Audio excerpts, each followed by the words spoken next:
कक्षा छठी, विषय हिंदी व्याकरण।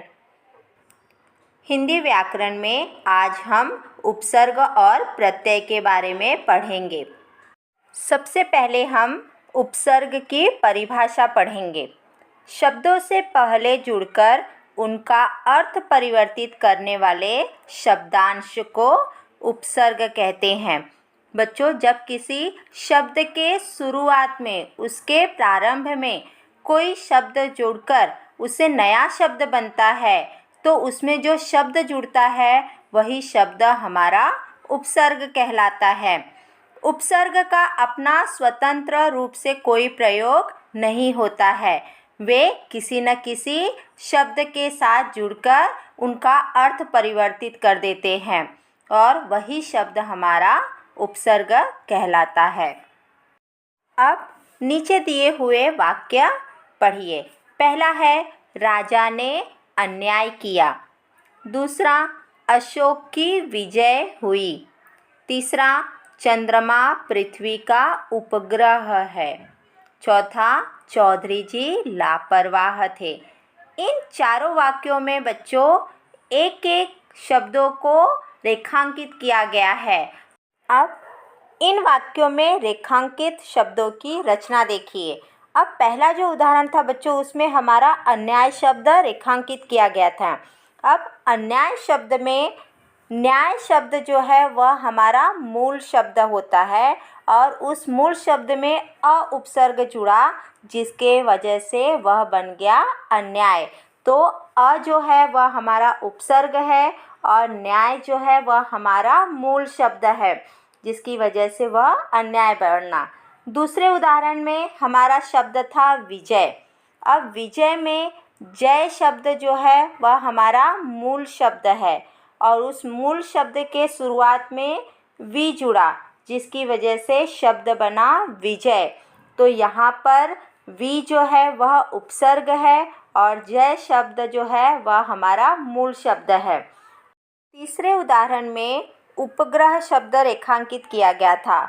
अब उपग्रह शब्द में ग्रह शब्द जो है वह हमारा मूल शब्द है और उसमें उप शब्द जो है वह उपसर्ग जुड़ा हुआ है। तो उप धन ग्रह दोनों जुड़कर बन गया उपग्रह। चौथा उदाहरण जो था उसमें लापरवाह शब्द को रेखांकित किया गया था। अब लापरवाह शब्द में परवाह शब्द जो है वह हमारा मूल शब्द है और उसमें ला शब्द जो है वह उसमें उपसर्ग जुड़ा है। तो ला धन परवाह लापरवाह बना। तो बच्चों, जो उपसर्ग होता है उसमें एक मूल शब्द दिया होता है। उस मूल शब्द के शुरुआत में जब हम कोई शब्द जोड़कर उससे नया शब्द बनाते हैं तो उसमें जुड़ने वाला शब्द ही हमारा उपसर्ग कहलाता है। हम कुछ और उदाहरण देखते हैं। अब यहाँ पर बच्चों देखिए, सबसे पहले शब्द दिया है दिन। दिन का अर्थ होता है दिवस। अब दिन शब्द के शुरू में हमने शब्द जोड़ा प्रति, तो उससे नया शब्द बना प्रतिदिन। तो यहाँ पे प्रति जो शब्द है वह हमारा उपसर्ग है और जो दिन शब्द है वह हमारा मूल शब्द है। दूसरा उदाहरण देखिए, आरंभ शब्द दिया है। अब आरंभ शब्द के शुरुआत में शब्द जोड़ा गया है शुभ और नया शब्द बना शुभारंभ।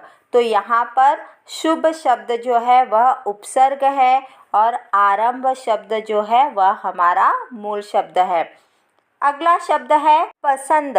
पसंद के शुरुआत में ना जोड़ दिया गया है तो उससे शब्द बना नापसंद। तो बच्चों, पसंद जो है वह हमारा मूल शब्द है और ना जो है वह हमारा उपसर्ग है। अगला शब्द है श्रम। श्रम के शुरुआत में परि शब्द जुड़ा है तो नया शब्द बना परिश्रम। यहाँ पर परि शब्द जो है वह हमारा उपसर्ग है और श्रम शब्द जो है वह हमारा मूल शब्द है। अगला उदाहरण है रस। रस शब्द में स जोड़ा गया तो नया शब्द बना सरस।